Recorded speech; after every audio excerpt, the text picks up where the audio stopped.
नमस्कार,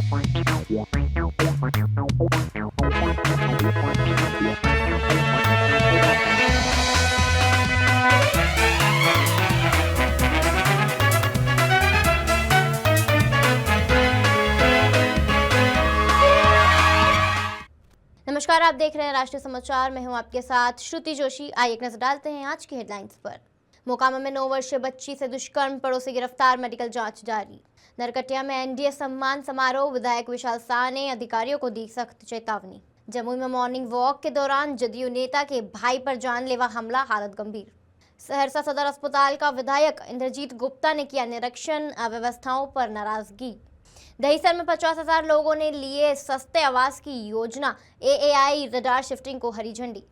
अब खबरें विस्तार से। पहली खबर आ रही है मोकामा से।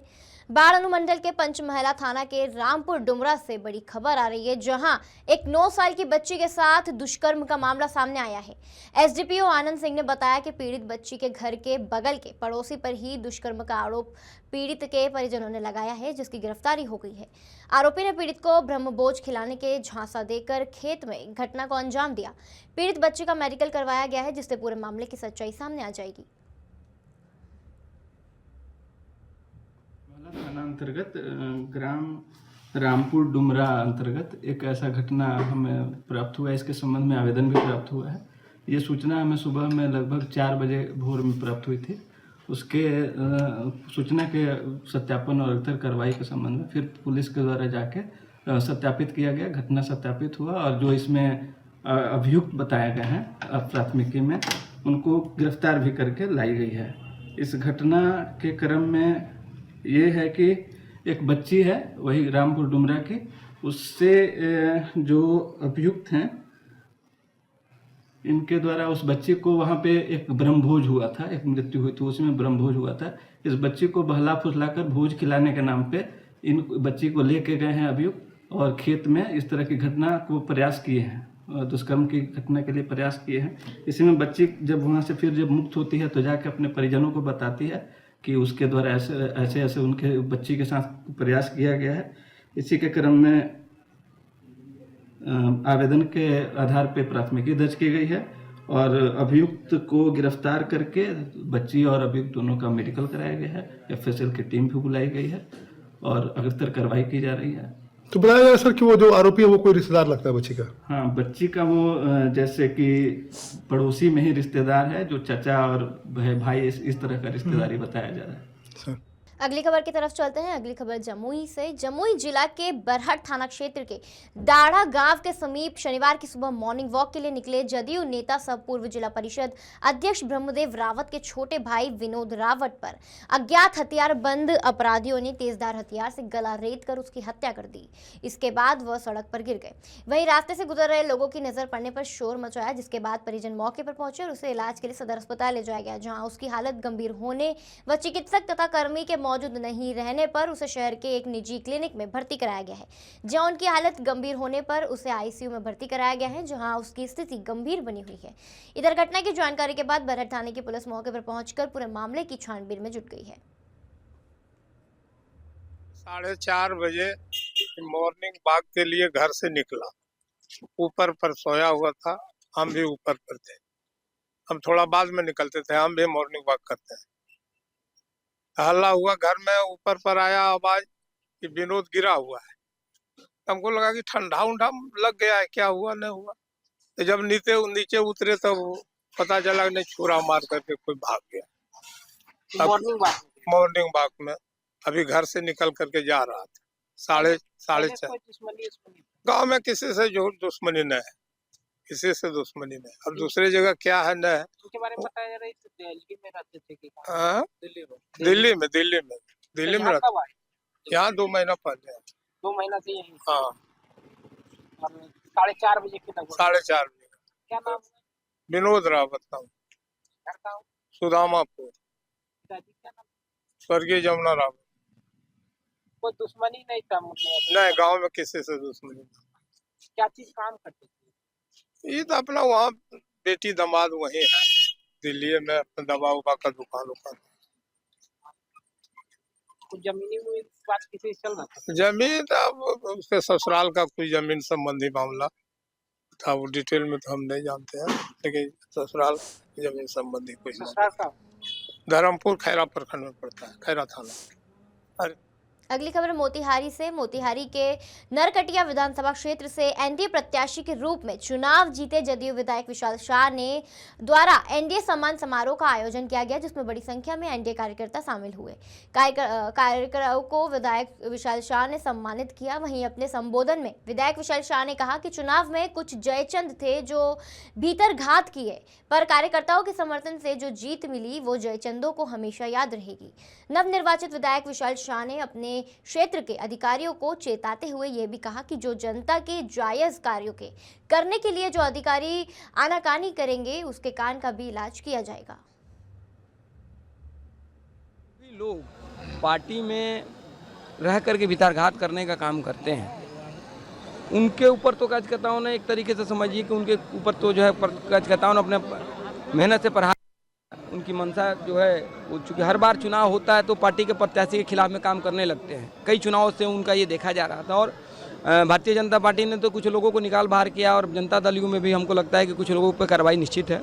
वैसे लोगों को बाहर का पार्टी रास्ता दिखाएगी। पूरे बिहार में ऐसा होता है और हर दल में अधिकारी काम नहीं करेंगे। देखिए, सरकार की जितनी योजना है, एक जनप्रतिनिधि होने के नाते मेरा ये प्रयास है कि वो योजनाएं समाज के अंतिम व्यक्ति तक पहुंचे और उसको लाभ मिले। और अगर वहाँ कोई कर्मचारी, कोई पदाधिकारी अगर उनको परेशान करता है या वहाँ गड़बड़ी करने का प्रयास करता है तो उसके ऊपर मेरी नज़र रहेगी और कार्रवाई का सामना उनको करना पड़ेगा। हम कार्रवाई करेंगे। भारतीय मानवाधिकार एसोसिएशन की बिहार प्रदेश इकाई से संगठनात्मक मजबूती को लेकर नई कार्यकारिणी का गठन किया गया है। इस क्रम में रविकांत सिंह को गठन का बिहार प्रदेश उपाध्यक्ष मनोनीत किया गया है। ये जानकारी एसोसिएशन के बिहार प्रदेश उपाध्यक्ष शिवकांत सिंह द्वारा जारी पत्र के माध्यम से दी गई। पत्र में बताया गया कि 14 दिसंबर 2025 को आयोजित राष्ट्रीय कार्यकारिणी बैठक एवं कोर कमेटी के निर्णय के बाद यह मनोनय किया गया है कि नवनियुक्त प्रदेश उपाध्यक्ष रविकांत सिंह से संगठन ने अपेक्षा जताई है कि वे मानवाधिकारों के संरक्षण, सामाजिक न्याय और पीड़ितों को न्याय दिलाने की दिशा में सक्रिय भूमिका निभाएंगे। साथ ही संगठन को जमीनी स्तर पर मजबूत करने का कार्य करेंगे। संगठन के पदाधिकारियों ने विश्वास व्यक्त किया कि उनके अनुभव और कार्यशैली से बिहार में मानवाधिकार आंदोलन को नई दिशा मिलेगी। मनोनयन की घोषणा के बाद संगठन के सदस्यों और शुभचिंतकों ने रविकांत सिंह को बधाई एवं शुभकामनाएं दी है। समस्तीपुर जिले के उजियारपुर प्रखंड अंतर्गत राजकीयकृत मध्य विद्यालय पतेली में चल रहे बाउंड्री वॉल निर्माण कार्य को लेकर स्थानीय ग्रामीणों द्वारा गंभीर आरोप लगाए गए हैं। लोगों का कहना है कि निर्माण कार्य में 2 नंबर ईंट, घटिया बालू और निम्न गुणवत्ता की छड़ का इस्तेमाल किया जा रहा है, जिससे बाउंड्री की मजबूती और टिकाऊपन पर सवाल खड़े हो गए हैं। स्थानीय लोगों के अनुसार सरकारी राशि से हो रहे इस निर्माण कार्य में मानकों की खुलेआम अनदेखी की जा रही है। ग्रामीणों का आरोप है कि यदि समय रहते जांच नहीं हुई तो भविष्य में यह बाउंड्री कभी भी दुर्घटना का कारण बन सकती है, जिसका सीधा असर स्कूल में पढ़ने वाले बच्चों की सुरक्षा पर पड़ेगा। वहीं दूसरी ओर विद्यालय परिसर की सफाई व्यवस्था को लेकर भी लोगों ने नाराजगी जताई है। आरोप है कि विद्यालय के प्रधानाध्यापक द्वारा साफ सफाई पर ध्यान नहीं दिया जा रहा है, जिससे परिसर में गंदगी बनी रहती है और बच्चों को असुविधा का सामना करना पड़ता है। बाउंड्री कैसा हो रहा है? ये तो हो रहा है जहाँ जगह खाली है तहाँ कर करके और छोड़ दिया जा रहा है, और तार के गाछ है तो ऊपर से अलग करके बाउंड्री बाहर से सटा देता है उसको। खाली कोई जगह खाली नहीं करवा रहा है, जहाँ जगह है वहाँ बाउंड्री कर रहा है। अच्छा, तो यहाँ पे बाउंड्री आप लोग के हिसाब से कैसे होना चाहिए था? अच्छा होना चाहिए, और बाउंड्री हो के गेट लग के डेंट पेंट, पानी का व्यवस्था, शौचालय का व्यवस्था, सब व्यवस्था होना चाहिए। तो मान लीजिए अभी जो ये बाउंड्री हो रहा है, तो जैसे इसके पीछे वाला रास्ता जो है, जहाँ से बच्चा लोग मान लीजिए इधर उधर भागता है, उधर बाउंड्री नहीं हो रहा है। नहीं हो रहा है, तो इस बाउंड्री का तो कोई फायदा है? कोई फायदा नहीं, कोई फायदा नहीं। इस बाउंड्री का कोई फायदा नहीं। बाउंड्री होना चाहिए तो राउंड चारों तरफ बाउंड्री होना चाहिए। जहाँ मान लीजिए पीछे से जहाँ जंगल झाड़ है वहाँ से पहले उसको सबको साफ करवा दे, पहले वहाँ से बाउंड्री होना चाहिए। पहले वहाँ से होना चाहिए, लेकिन वहाँ से बाउंड्री नहीं करवा रहा है। पहले जहाँ जगह है वहाँ बाउंड्री करवा करके फिर चल जाएगा। फिर कभी को किसी को पास होगा वो आएगा, फिर पैसा भजा लेगा, फिर चल जाएगा। इसका देख रेख कोई नहीं। स्कूल का क्या व्यवस्था रहता है? कोई व्यवस्था नहीं रहता है। सारा बच्चा सारा चौर में बोआते लगा के खाएगा, चौर में घूमेगा। और खिचड़ी बनाता है और चावल दाल बाल्टी में उठा के, और सरकारी बाल्टी घर तक ले जाता है। हाँ, और बोलते हैं तो बोलते उसके पास जो आदमी सपोर्टर है वो एक भी विरोध नहीं है। और उस एक भी का बच्चा तो नहीं पढ़ता है, बच्चा तो हम लोग को पढ़ता है। हम क्या लोग नाम तो है? गुंजन कुमार चौधरी। पटना फुलवारी शरीफ विधानसभा क्षेत्र के अधपा निजामपुर में मतदाता अभिनंदन समारोह सह किसान चौपाल का भव्य आयोजन किया गया। कार्यक्रम में बड़ी संख्या में स्थानीय मतदाता, किसान और स्वयं सहायता समूह की जीविका दीदियों की सक्रिय भागीदारी देखने को मिली। पूर्व मंत्री श्याम रजक ने अपने संबोधन में मतदाताओं और किसानों की भूमिका को लोकतंत्र की मजबूत नींव बताया और क्षेत्र के विकास के लिए सामूहिक सहभागिता पर जोर दिया। कार्यक्रम के अंत में उपस्थित किसानों, जीविका दीदियों और मतदाताओं का अभिनंदन किया गया। आयोजन सौहार्दपूर्ण वातावरण में सफलतापूर्वक संपन्न हुआ। आज एनडीए के माध्यम से एनडीए के सभी कार्यकर्ताओं का अधपा गांव के निवासी और उनके पूरी टीम के साथी भारतीय जनता पार्टी के वरिष्ठ नेता भाई रवीश जी के माध्यम से किसान चौपाल लगाया गया है और साथ ही साथ जो एनडीए के कार्यकर्ता हैं उनके प्रति भी सम्मान का भाव, आदर का भाव आज हम सब लोगों ने रखा है। पिछले चुनाव में जिस तरह से एनडीए की सफलता सभी कार्यकर्ताओं के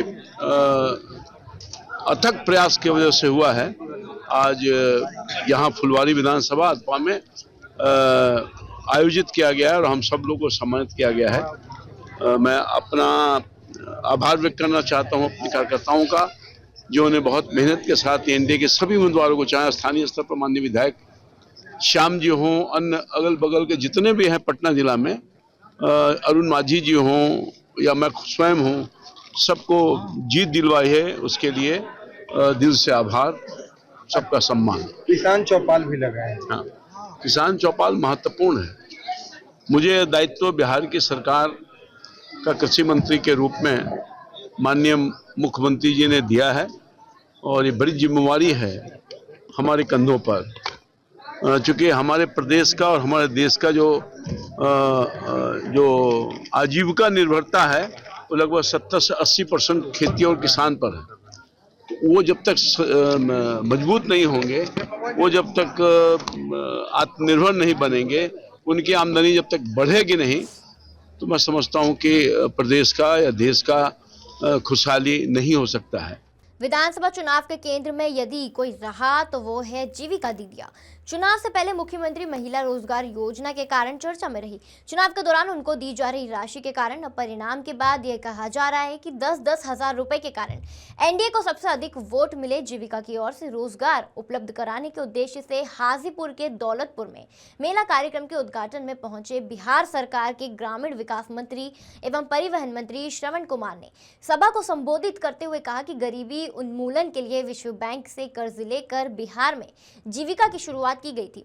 आज बिहार में 1 करोड़ 40 लाख जीविका दीदी स्वरोजगार कर आत्मनिर्भर बन रही है। गौरतलब है कि सरकार के साथ ही साथ जीविका का अपना बैंक खोलने की दिशा में किए जा रहे कार्य के बाद इससे जुड़े स्वयं सहायता समूह की जीविका दीदियों की स्थिति में सुधार होगा। मुख्यमंत्री नीतीश कुमार के इस प्रयास से आज महिलाएं हर क्षेत्र में तरक्की कर सकेंगी। जिरवाबाड़ी थाना पुलिस ने गुप्त सूचना के आधार पर लूटकांड में शामिल 3 अपराधियों को लोहंडा के समीप बंद पड़े क्रशर मशीन के पास से धर दबोचा, जिनके पास एक देशी कट्टा, एक जिंदा कारतूस और लूटे गए सैमसंग के मोबाइल्स पुलिस ने बरामद किए हैं। इस संबंध में साहिबगंज एसडीपीओ किशोर तिर्की ने प्रेस कॉन्फ्रेंस कर बताया कि अक्टूबर माह में जिलेबिया घाटी में बंधन बैंक के कर्मी से लूट की घटना घटी थी। वहीं सभी अपराधी लोहंडा के एक बंद पड़े क्रशर मशीन में छुपे हुए हैं और फिर वहीं किसी घटना को अंजाम देने के फिराक में हैं। इस सूचना पर थाना प्रभारी शशि सिंह के नेतृत्व में एक छापेमारी दल ने छापेमारी की और उस स्थान से 3 लोग भागे हुए, जिसे पुलिस ने खदेड़ पकड़ा, जिसकी तलाशी से देशी कट्टा और अन्य सामान बरामद हुए हैं। पकड़े गए अपराधी आकाश चौधरी, जितेंद्र स्वर्णकार और कृष्ण कुमार राय सभी साहिबगंज नगर थाना और जिरवाबाड़ी थाना के रहने वाले हैं। इन लोगों का पूर्व में अपराध का इतिहास है। पुलिस तीनों अभियुक्त को जेल भेज चुके हैं। जिरवाबाड़ी थाना अंतर्गत अक्टूबर माह में जिलेबिया घाटी में एक लूट की कांड हुई थी, जिसमें बंधन बैंक के 2 स्टाफ से मोबाइल एवं बैग वगैरह की लूटपाट की गई थी। उसी संदर्भ में पूर्व में ही भोला सिंह को गिरफ्तार कर न्यायिक हिरासत में भेजा गया था। अन्य बचे अभियुक्तों की गिरफ्तारी हेतु प्रयासरत थे। थाना प्रभारी को गुप्त सूचना मिली कि अन्य अपराधीगण जो इस कांड में संलिप्त थे वे ITI के पास एक बंद क्रशर है उसी के नज़दीक छिपे हुए हैं, जिसमें आकाश चौधरी अपने साथी कृष्ण कुमार के साथ थे और अन्य लोग भी थे। सूचना के आधार पर एक टीम की गठित की गई जिसका नेतृत्व थाना प्रभारी कर रहे थे। वे बंद क्रशर के पास गए तो वहाँ 2-3 व्यक्ति भागने का प्रयास किए, जिन्हें खदेड़ कर पकड़ा गया और पकड़े हुए व्यक्तियों की तलाशी ली गई तो उनके पास से एक देसी कट्टा एक गोली बरामद की गई और अन्य 2 साथी भी पकड़े गए। जामताड़ा जिला अंतर्गत नाला प्रखंड के मां मलांचा पर्वत पर विकसित प्रकृति उद्यान का झारखंड विधानसभा अध्यक्ष एवं नाला विधायक रविंद्रनाथ महतो ने भव्य रूप से उद्घाटन फीता काटकर और नारियल फोड़कर किया। इस उद्घाटन को जनता के लिए समर्पित कर दिया गया है। प्रकृति की गोद में बसा यह पर्वत अब हरियाली और प्राकृतिक सौंदर्य से सजा पर्यटन स्थल बन चुका है। कार्यक्रम में वन अधिकारी सौरभ चंद्र, उप विकास आयुक्त निरंजन कुमार, SDPO मनोज कुमार महतो, प्रखंड विकास अधिकारी आकांक्षा कुमारी, नाला वन अधिकारी मृत्युंजय कुमार सहित गणमान्य जन और बड़ी संख्या में ग्रामीण उपस्थित रहे। उत्सवपूर्ण माहौल में आयोजन ऐतिहासिक बन गया। यह उद्यान पर्यावरण संरक्षण, रोजगार सृजन और क्षेत्रीय विकास की दिशा में महत्वपूर्ण कदम है।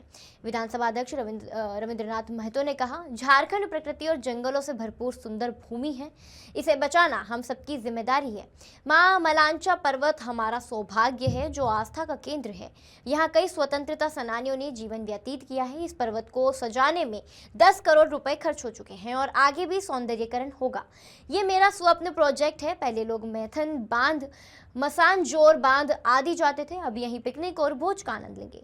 मां मलांचा की पूजा कर भोज मनाए, दूर दराज से सैलानी आते हैं। अब उद्यान बनाने से भीड़ बढ़ेगी और राजस्व प्राप्ति होगी। भविष्य में और सौंदर्यीकरण होगा। स्थानीय निवासियों ने इसे पर्यटन क्रांति बताया। यह उद्यान न केवल पर्यटकों का आकर्षण बनेगा बल्कि स्थानीय अर्थव्यवस्था को मजबूत भी करेगा। देख रहे हैं ये सही मायने में हमारा इस राज्य के लिए और हमारा इस जिला के लिए एक धरोहर है। चार देखे और शुरू से ही ये मां मलांचा का पहाड़ हम लोगों को आकर्षित करके रखा था। संयोग से यहाँ जनता जनार्दन के आशीर्वाद से विधानसभा में प्रतिनिधित्व करने का मौका मिला।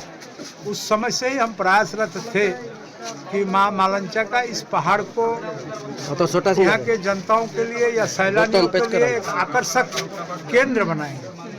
और आज मुझे काफ़ी हर्ष हो रहा है, हम गौरवान्वित हैं, काफ़ी खुश हैं कि आज हम लोगों ने उस पहले का जो सपना था उस सपना का मूर्त रूप दे सके और आज उद्घाटन करके इस पार्क के अंदर में घुसे और हजारों हजार आदमी इस पहाड़ का, एक तो स्वतंत्रता संग्राम में जो हमारे स्वतंत्रता सेनानी थे उनके बारे में और एक मां मलांचा का जो आस्था का विषय है उसके बारे में देश विदेश के लोग जानने का काम करेंगे। मेरा आप सारे लोगों के साथ शुभकामनाएं है कि आप लोग भी अपने परिवार के साथ आकर के कुछ पल, कुछ घंटा यहाँ बिताने का काम करेंगे। मैं निश्चित रूप से कह सकता हूँ आपको मन मस्तिष्क में सुकून मिलेगा, आत्म शांति होगा और सबको प्रेरित भी करिए यहाँ आने के लिए। बिहार के उप मुख्यमंत्री सम्राट चौधरी कांग्रेस के चला को पूरा देश पहचानता है। 55 साल के बाद भारत को कांग्रेस ने लूटा है। वोट चोरी का झूठा आरोप बिहार में भी लगाया मगर आदमी भी उन्हें नहीं मिला और मैं गृह मंत्रालय संभाल रहा हूं और मैं ये गारंटी देता हूं एक भी घुसपैठी बिहार में नहीं रहेगा। बिहार में अपराधी जेल में ही रहेंगे। मां बहनों की सुरक्षा के लिए हमारी सरकार पुलिस दीदी के रूप में काम करेगी। बिहार में कई तरह के माफिया है, जमीन, बालू और शराब। जो माफिया चिन्हित हो जाएगा उसके जमीन पर बच्चों के लिए स्कूल खोलने का काम सरकार करेगी। राहुल गांधी आए सासाराम, औरंगाबाद गया, एक बहन को खड़ा किया और कहा कि इनका वोटर लिस्ट से नाम कर दिया। 24 घंटे में इलेक्शन कमीशन ने कहा ये नाम जुड़ा हुआ है।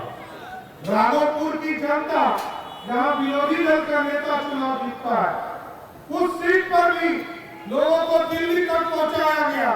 दिल्ली में वैसे तो 10 जनपद में कभी खाना नहीं खिलाया, लेकिन बुलाया, क्योंकि मोदी जी को डराना था।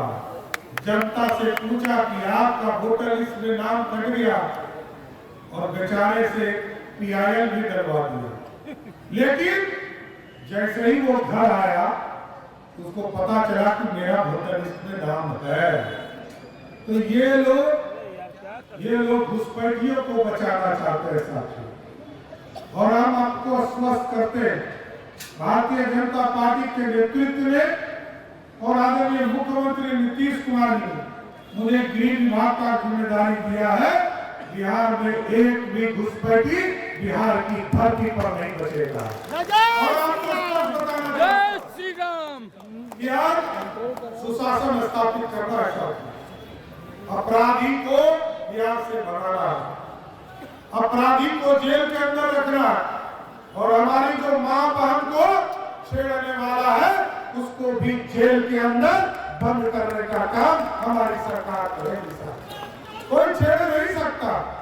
बीजेपी के राष्ट्रीय कार्यकारी अध्यक्ष बनाए जाने के बाद बिहार सरकार के मंत्री नितिन नवीन ने अपने पिता स्वर्गीय नवीन सिन्हा के प्रतिमा पर माल्यार्पण कर नमन किया। दरअसल आपको बता दें कि बिहार के पहले ऐसे नेता हैं जिनको बीजेपी के राष्ट्रीय कार्यकारी अध्यक्ष बनाने का सौभाग्य प्राप्त हुआ है। नवीन सिन्हा पार्क से ज्यादा जानकारी दे रहे हैं संवाददाता विवेक रंजन। के राष्ट्रीय कार्यकारी अध्यक्ष बनाए जाने के बाद नितिन नवीन अपने जो पिता के नाम पर जो पार्क बना हुआ वहाँ पे अपने पिता के जो प्रतिमा है उस पर माल्यार्पण किए हैं। बता दें कि बीजेपी के प्रदेश अध्यक्ष डॉक्टर दिलीप जायसवाल के साथ नितिन नवीन भी हैं। बता दें कि बिहार से जो है पहला जो है बीजेपी के राष्ट्रीय कार्यकारी अध्यक्ष मिले हैं, और ऐसे में लोग सुबह से जो है नितिन नवीन जो है तमाम जगह जा रहे हैं। अभी महावीर मंदिर से पूजा कर अर्चना कर फिर सीधे अपने जो पिता का जो प्रतिमा है वहाँ पर उन्होंने माल्यार्पण किया है, और इसके बाद जो है सीधे जो दिल्ली के लिए रवाना होंगे। और आज जो है बीजेपी के जो राष्ट्रीय हेडक्वार्टर है वहाँ पे अभिनंदन समारोह रखा गया भी है, और ऐसे में जो है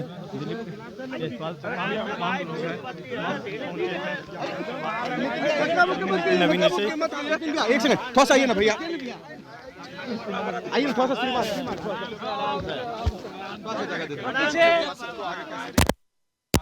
नितिन भैया क्या कहेंगे? पिताजी को याद किया 20 वर्ष पहले पिताजी के निधन के बाद पार्टी ने मुझे मौका दिया, पार्टी ने आशीर्वाद दिया कि मैं कार्यकर्ताओं के साथ काम को सीखते हुए हम लोग इस स्थान पे पहुंचे हैं। और मेरा ये मानना है कि पिताजी का आशीर्वाद, उनके जो सोच थी, उनके जो विचार थे, पार्टी को हमेशा आगे माँ के समान समझना, देश को हमेशा ऊंचाइयों पर रखना और खुद को हमेशा उसके पीछे रखकर काम करना। मेरा मानना है कि पार्टी के उस ध्येय को, पिताजी के उस सोच को हम लोगों ने प्रयास किया कि उस ध्येय से काम करें, और पार्टी ने उसी का आशीर्वाद दिया है। और मैं तो यही कहूँगा कि आज के दिन अपने पिता को नमन करता हूँ, और उनका आशीर्वाद जो मिला है उसके को और उनका जो सम्मान रहा है उसको और बढ़ाने का प्रयास करूँगा। पार्टी को राष्ट्रीय स्तर पे आगे ले जाने के लिए कुछ आपने रणनीति तैयार की? अभी देखिए, अभी तो कई चीज़ें हैं, मैं तो सब के विषय पे बताऊंगा, लेकिन ये स्पष्ट है कि नरेंद्र मोदी के नेतृत्व में देश में आज एक एक गांव में, एक एक कस्बे में विकास भी पहुंचा, भाजपा का भी विस्तार हुआ, और आम जनमानस जिस पार्टी को लोग कहते थे कि इसकी पार्टी है, आज गरीबों की पार्टी बनकर भाजपा खड़ी हुई। कोई ऐसा वर्ग नहीं है जिसको भाजपा ने, एनडीए गठबंधन ने विकास की योजनाओं से छुआ नहीं। जो हमारे विचार शख्सियत रहे, दीनदयाल जी, श्यामा प्रसाद मुखर्जी जी, उन्होंने जिस प्रकार से अंत्योदय के बात को किया और विचार को आगे बढ़ाया, उस अंत्योदय को माननीय अटल बिहारी, हमारे श्रद्धेय अटल बिहारी वाजपेयी जी ने आगे बढ़ाया, और फिर हमारे नेता नरेंद्र मोदी जी ने हर गांव और कस्बे तक अंत्योदय के उस संकल्प को आगे बढ़ाया। बंगाल तो चुनाव हम को लोग किस तरीके से देखते हैं नितिन जी, कितनी बड़ी चुनौती और देखिए, बंगाल हो, यूपी हो, असम हो, बिहार, भाजपा का कार्यकर्ता हर दिन चुनाव के लिए तैयार रहता है। यही भाजपा की खूबसूरती है और मैं मानता हूं कि बाकी लोग चुनाव में काम करते हैं, भाजपा का कार्यकर्ता 24/7 काम पार्टी करता है। के युवा जो है आपको आइडियोलॉजी मान रहा है नितिन जी, क्या कहेंगे युवा साथियों के लिए, क्या संदेश होगा? बस युवाओं के लिए एक बड़ा संदेश है। युवाओं के लिए मैं बस यही कहूँगा कि अपने काम पर विश्वास कीजिए। राजनीति शॉर्टकट का नाम नहीं है, राजनीति लंबी रेस है, उसमें धैर्यपूर्वक मेहनत करते हुए, परिश्रम करते हुए आगे बढ़िए, सफलता मिलेगी। बिल्कुल सफलता लिए मीडिया से मुखातिब थे और साफ तौर पर कह सकते हैं कि उनका जो है युवाओं पर खासकर फोकस रहेगा। इसके साथ साथ जो देश के 4 राज्यों में जो विधानसभा चुनाव होने उस पर लेकर उन्होंने कहा कि जिस तरीके से बिहार में हम लोग प्रचंड जीत से सरकार बनाए, उसी तरीके से आगे बंगाल में और उत्तर प्रदेश में भी सरकार बनाएंगे। सहयोगी गांधी के साथ विवेक रंजन, राष्ट्रीय समाचार, पटना। तो ये थी अब तक की ताज़ा खबरें और खबरों के लिए बने रहिए राष्ट्रीय समाचार के साथ। धन्यवाद।